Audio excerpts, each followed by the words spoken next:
इस इलाके में जब भी मैं आता हूँ, जब भी यहाँ से गुजरता हूँ, मुझे 2014 के बाद का वो रास्ता नजर आता है कि जहाँ पर सिर्फ इस रास्ते के ऊपर खड्डे हुआ करते थे, तंग रास्ते थे। अल्हम्दुलिल्लाह मजलिस इत्तेहादुल मुस्लिमीन ने आज जिन इलाकों के अंदर कुछ जो बड़े काम किए हैं, उसमें चाहे ये रास्ता हो या हमारे कटका गेट का मामला हो या जो हमारी पुरानी शिनाख्त जिसकी वजह से हमारे शहर की शिनाख्त की उसको बचाए रखने का हमने जो कोशिशें की है, अल्हम्दुलिल्लाह उसमें हमें कामयाबी मिली है। नौजवानों, आज हमारे इलेक्शन के ताल्लुक से आप लोग बहुत सारी बातें सुन रहे होंगे।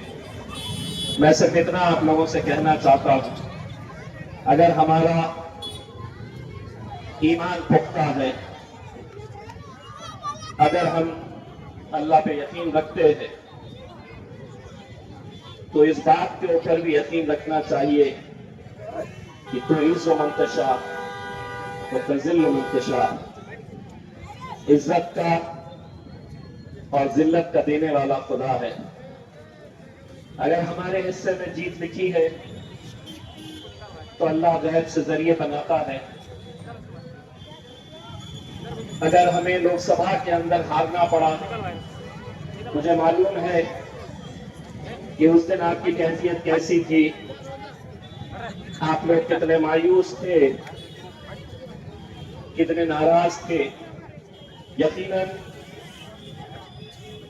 आपका वो दुख, आपकी वो नाराजगी जायज इसलिए भी थी कि आप लोगों ने शिद्दत के साथ मेहनत की थी, बुजुर्गों ने, हमारी माएं और बहनों ने दुआएं की थी, और उसके बाद अगर नतीजा आया तो उस हारने के बाद भी मैंने एक ही बात कही थी कि इस दुनिया में पत्ता भी नहीं हिलता है अल्लाह की रजा के बगैर। अगर उसमें हमारी हार हुई है तो कहीं ना कहीं अल्लाह उससे बेहतर कुछ चाहता था। का फॉर्म भरना है तो ऐसा नहीं है कि आपने 2 रुपए का कोई फॉर्म लेके आया, किसी दुकान से फॉर्म भर दिया और जाकर जमा करवा दिए कि मुझे एमएलए होना है। एक फॉर्म भरने के लिए भी एक वकील की जरूरत होती है, दुनिया भर के एफिडेविट्स लगाने पड़ते हैं, और ऐसा नहीं है कि सिर्फ फॉर्म जाके जमा कराना होता है, फॉर्म के साथ 10,000 रुपये भी जमा कराने होते हैं। 2-3 ऐसे उम्मीदवार हैं कि जिनकी माली हालत ऐसी नहीं है, उनसे मिलने के बाद मुझे यह एहसास हुआ कि ये दिन में अगर मेहनत करते होंगे तो रात में इनका चूल्हा जलता है।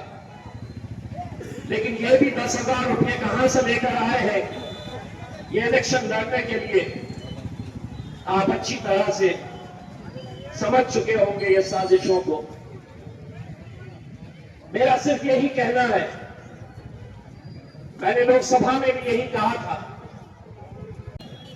वहां नाकामयाब करके शायद वो ऐसा दिन दिखाना चाहता था कि पूरा महाराष्ट्र जिसको हराने के लिए निकला है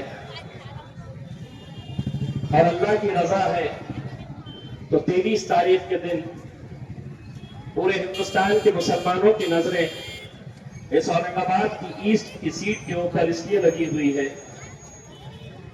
कि एक अकेले इम्तियाज जलील को हराने के लिए जो खेल खेले जा रहे, जो साजिशें हो रही है, वरना आप बताइए पूरे महाराष्ट्र में इतने सारे मुसलमान उम्मीदवार खड़े हुए हैं, लेकिन किसी के भी खिलाफ 28 मुसलमान उम्मीदवारों को खड़ा नहीं किया गया।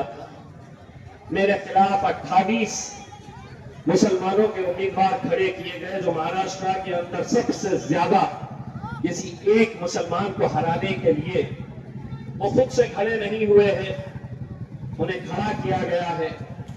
और आप अच्छी तरह से जान सकते हैं कि अगर ये वोट बटेगा तो सीधा फायदा किसको होने वाला है? अगर आपका वोट गलती से किसी और को गया तो वो वोट सीधा भारतीय जनता पार्टी की झोली में जाएगा।